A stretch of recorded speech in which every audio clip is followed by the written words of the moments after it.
আমাদেরকে যে বাক্য দিয়েছেন তা প্রথমে আমরা পাঠ করি। আমরা দেখব আদি পুস্তক 21 অধ্যায় 1 থেকে 14 পদ। আদি পুস্তক 21 অধ্যায় 1 থেকে 14 পদ। প্রভু তার বাক্যে বলেন, পরে সদাপ্রভু আপন বাক্যানুসারে সারার তত্ত্বাবধান করিলেন। সদাপ্রভু যাহা বলিয়াছিলেন সারার প্রতি তাহা করিলেন। আর সারা গর্ভবতী হইয়া ঈশ্বরের উক্ত নিরূপিত সময়ে অব্রাহামের বৃদ্ধকালে তাহার নিমিত্ত পুত্র প্রসব করিলেন। তখন অব্রাহাম সারার গর্ভজাত নিজ পুত্রের নাম ইসহাক হাস্য রাখিলেন। পরে ওই পুত্র ইসহাকের 8 দিন বয়সে অব্রাহাম ঈশ্বরের আজ্ঞানুসারে তাহার ত্বকচ্ছেদ করিলেন। অব্রাহামের 100 বৎসর বয়সে তাহার পুত্র ইসহাকের জন্ম হয়। আর সারা কহিলেন, ঈশ্বর আমাকে হাস্য করাইলেন। যে কেহ ইহা শুনিবে সে আমার সহিত হাস্য করিবে। তিনি আরো কহিলেন, সারা বালকদিগকে স্তন পান করাইবে, এমন কথা অব্রাহামকে কে বলিতে পারিত? কেননা আমি তাহার বৃদ্ধকালে তাহার নিমিত্ত পুত্র প্রসব করিলাম। পরে বালকটি বড় হইয়া স্তন পান ত্যাগ করিল, এবং যেদিন ইসহাক স্তন পান ত্যাগ করিল সেই দিন অব্রাহাম মহাভোজ প্রস্তুত করিলেন। আর মিস্রিয়া হাগার অব্রাহামের নিমিত্ত যে পুত্র প্রসব করিয়াছিল, সারা তাহাকে পরিহাস করিতে দেখিলেন। তাতে তিনি অব্রাহামকে কহিলেন, তুমি ওই দাসীকে ও উহার পুত্রকে দূর করিয়া দাও, কেননা আমার পুত্র ইসহাকের সহিত ওই দাসী পুত্র উত্তরাধিকারী হইবে না। এই কথায় অব্রাহাম আপন পুত্রের বিষয়ে অতি অসন্তুষ্ট হইলেন। আর ঈশ্বর অব্রাহামকে কহিলেন, ওই বালকের বিষয়ে ও তোমার ওই দাসীর বিষয়ে অসন্তুষ্ট হইও না। সারা তোমাকে যাহা বলিতেছে তাহা সেই কথা শুনো, কেননা ইসহাকে তোমার বংশ আখ্যাত হইবে। আর ওই দাসী পুত্র হইতেও আমি এক জাতি উৎপন্ন করিব, কারণ সে তোমার বংশীয়। পরে অব্রাহাম প্রত্যুষে উঠিয়া রুটি ও জলপূর্ণ কূপা লইয়া হাগারের স্তম্ভে দিয়া বালকটিকে সমর্পণ করিয়া তাহাকে বিদায় করিলেন। তাতে সে প্রস্থান করিয়া বেরশেবা প্রান্তরে ঘুরিয়া বেড়াইল। আমেন। আসুন প্রার্থনা করি। পবিত্র মঙ্গলময় স্বর্গস্থ পিতা, তোমার ধন্যবাদ, প্রশংসা ও গৌরব করি। তোমার সন্তান আমাদের প্রতি তোমার অসীম অনুগ্রহকে আরেকটি বার স্মরণ করবার সুযোগ পেয়েছি আমরা। প্রভু, তোমার সন্তান আমাদেরকে তুমি বিগত সপ্তাহগুলিতে অব্রাহামের জীবন থেকে শেখার সুযোগ দিয়েছ। যে অব্রাহামকে তুমি আহ্বান করেছিলে, যাকে বা যার কাছে তুমি প্রতিজ্ঞা করেছিলে তার মাধ্যমে এক মহা জাতি উৎপন্ন করবে। কিন্তু প্রভু, তোমার সেই প্রতিজ্ঞার পূর্ণতাকে আজ যখন আমরা দেখতে পাচ্ছি এই 21 অধ্যায়ে এসে, সে 12 অধ্যায় থেকে 21 অধ্যায় আসতে প্রভু গো 25টা বছর পেরিয়ে গেছে। সময় যত এগিয়েছিল মনে হয়েছিল তোমার সেই প্রতিজ্ঞার পূর্ণতা ততই অসম্ভব। কিন্তু প্রভু, তুমি তো সার্বভৌম ঈশ্বর, তুমি তো বিশ্বস্ত ঈশ্বর। তুমি প্রতিজ্ঞা করো আর ভুলে যাও বা তা পূর্ণ করতে পারো না, এমন ঈশ্বর নও।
ঈশ্বরের সেই প্রতিজ্ঞা নিয়ে, কিন্তু তার সন্তানের জন্ম ক্রমশ বিলম্বিত হতে থাকে, মানে দেরি হতে থাকে।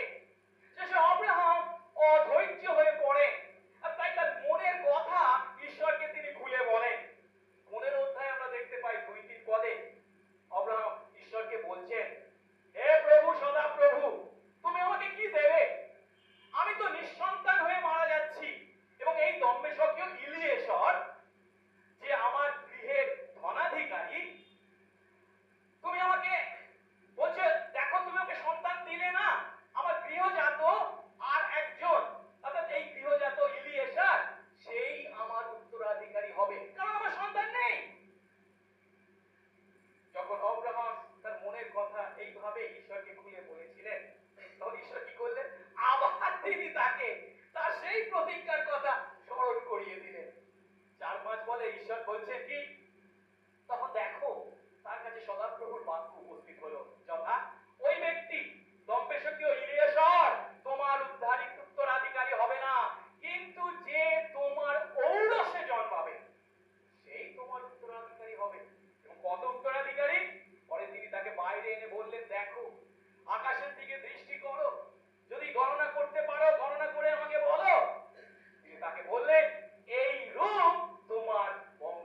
কারণ ইসহাকের জন্মে ঈশ্বরের অলৌকিক ক্ষমতা বা পরাক্রম প্রকাশ পায়।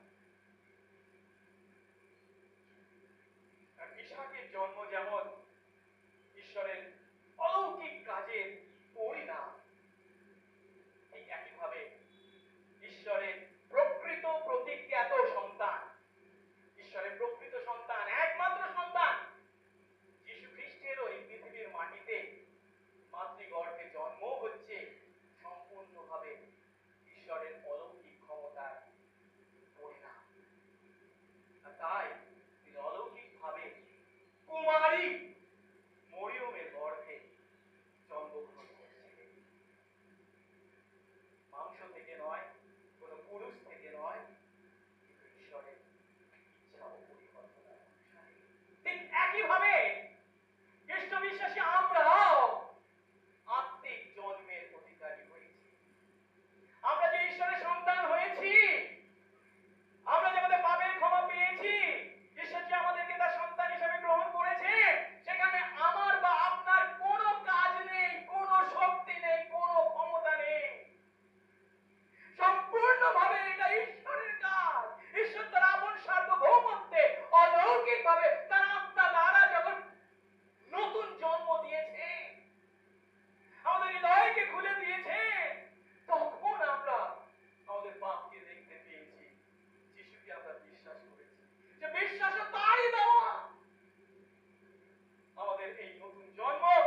ইসমাইল আসলে কাকে বিদ্রোহ করেছে? ঈশ্বর। ঈশ্বরের প্রতিজ্ঞাকে। কেন? তার অবিশ্বাস। কিন্তু বাইবেল আমাদেরকে শিক্ষা দেয় ঈশ্বরের প্রতি ব্যঙ্গ বিদ্রোহ হলো মারাত্মক কাজ। কারণ তা অবিশ্বাসের মনোভাব থেকে আসে। কারণ ব্যঙ্গ বিদ্রোহ হলো ঈশ্বরের বাক্য বা প্রতিজ্ঞার প্রতি অবিশ্বাসের পরিণাম।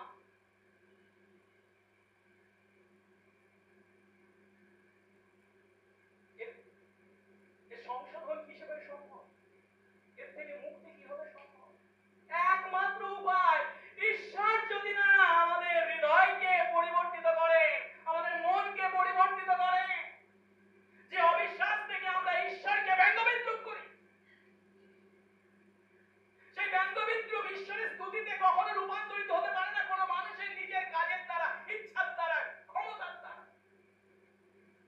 যে ঈশ্বরের বাক্যের প্রতি সে অবিশ্বাস করেছে, সেই ঈশ্বরের বাক্য না যদি তার হৃদয়কে আঘাত করে, শেলবিদ্ধ করে,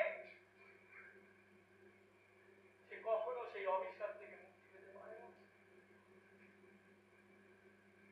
ঈশ্বরের বাক্য পারে কেবল তার পরিবর্তন করতে। কিন্তু ঈশ্বরের সেই বাক্যের কাজ তার জীবনে গ্রহণ করতে রাজি নয়।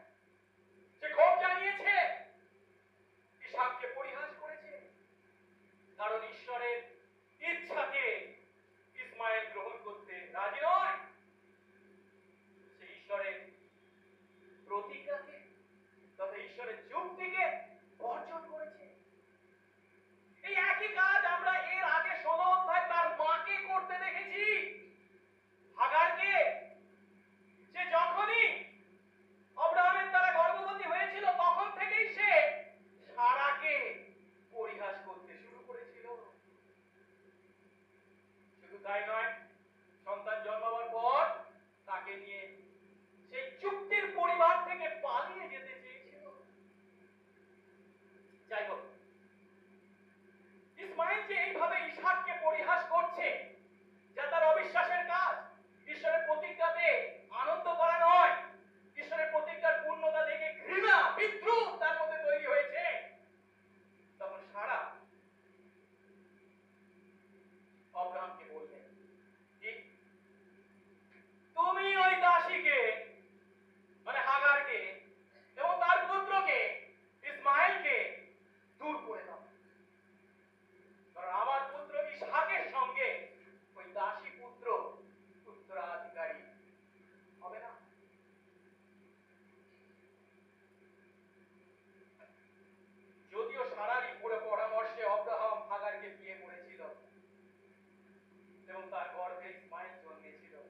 সারার পক্ষ স্বয়ং ঈশ্বর গ্রহণ করেছে। কিন্তু কেন?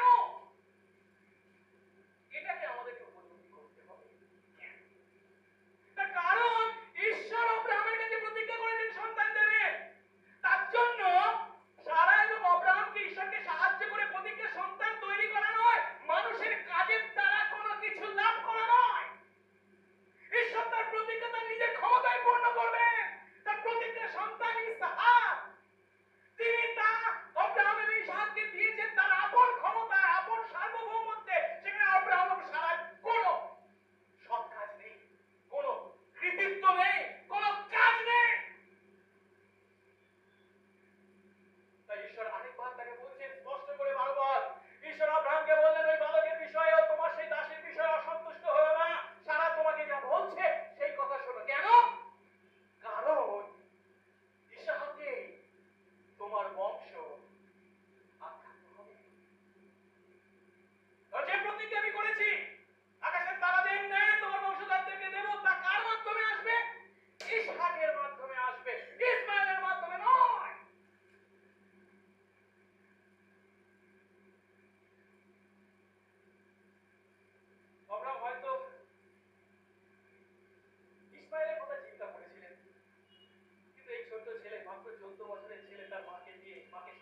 হতেও পারে।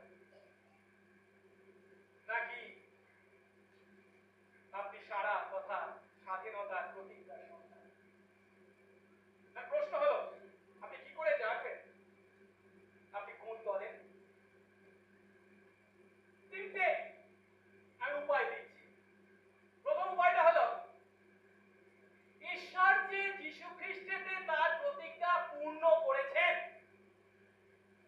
এই কথা যখন আপনি শোনেন এর প্রতি আপনার প্রতিক্রিয়া। ঈশ্বর যখন ইসাহাকে তার প্রতিজ্ঞা পূর্ণ করেছিলেন তখন সারা সহ সকলে আনন্দ করেছিল, কিন্তু ইসমাইল কি করেছিল? পরিহাস, ঘৃণা বা অবজ্ঞা করেছিল। আপনি এই দুই দলের মধ্যে কোন দলে? ঈশ্বরের প্রতিজ্ঞার পূর্ণতা দেখে আনন্দ করেন নাকি ঘৃণা অবজ্ঞা করেন? দ্বিতীয়, যীশু খ্রিস্টের কথা যখন আপনি চিন্তা করেন তখন আপনার হৃদয় কিসে পূর্ণ হয়? আনন্দে পূর্ণ হয় নাকি ঘৃণায় পূর্ণ হয়? না, মানে কি বলছেন আপনি? যীশু খ্রিস্টের কথা শুনবো আর আমি আনন্দ করবো না? তা হতে পারে? তা যদি হয়ে যায় খুবই ভালো, কিন্তু এমন অনেক মানুষ আছে যীশু খ্রিস্টের কথা শুনলে বন্ধ কর, আর শুনতে চাই না, অনেক হয়েছে। তৃতীয়ত, আপনার কাছে যীশু খ্রিস্টের ক্রুশীয় মৃত্যু কি অর্থ বহন করে? দুটো অর্থ বহন করতে পারে। প্রথমত, সেই যীশু খ্রিস্ট সেই ক্রুশ বহন করেছেন আমার জন্য, আমার পরিবর্তে মরেছেন। যে পাপের শাস্তি আমার পাওনা ছিল তা তিনি আমার পরিবর্তে গ্রহণ করেছে। প্রভু, আমার তোমার প্রতি কৃতজ্ঞ, তোমায় ধন্যবাদ জানাই। এ কত আনন্দের বিষয়। নাকি আপনি মনে করেন আমি এত সৎ কাজ করছি, এত চেষ্টা করছি, এগুলোর কোনো মূল্য নেই? কোনো মূল্য নেই বলে যিশুকে ক্রুশের উপর মরতে হলো? প্রভু আমাদেরকে আশীর্বাদ করুন। যীশু খ্রিস্টের ক্রুশকে দেখে যেন আমরা অপমানিত বোধ না করি যে আমাদের সৎ কাজ বা আমাদের সৎ কাজকে পর্যাপ্ত জ্ঞান করা হয়নি, তাই তাকে ক্রুশে মরতে হয়েছে। পরিবর্তে যদি আমি আপনি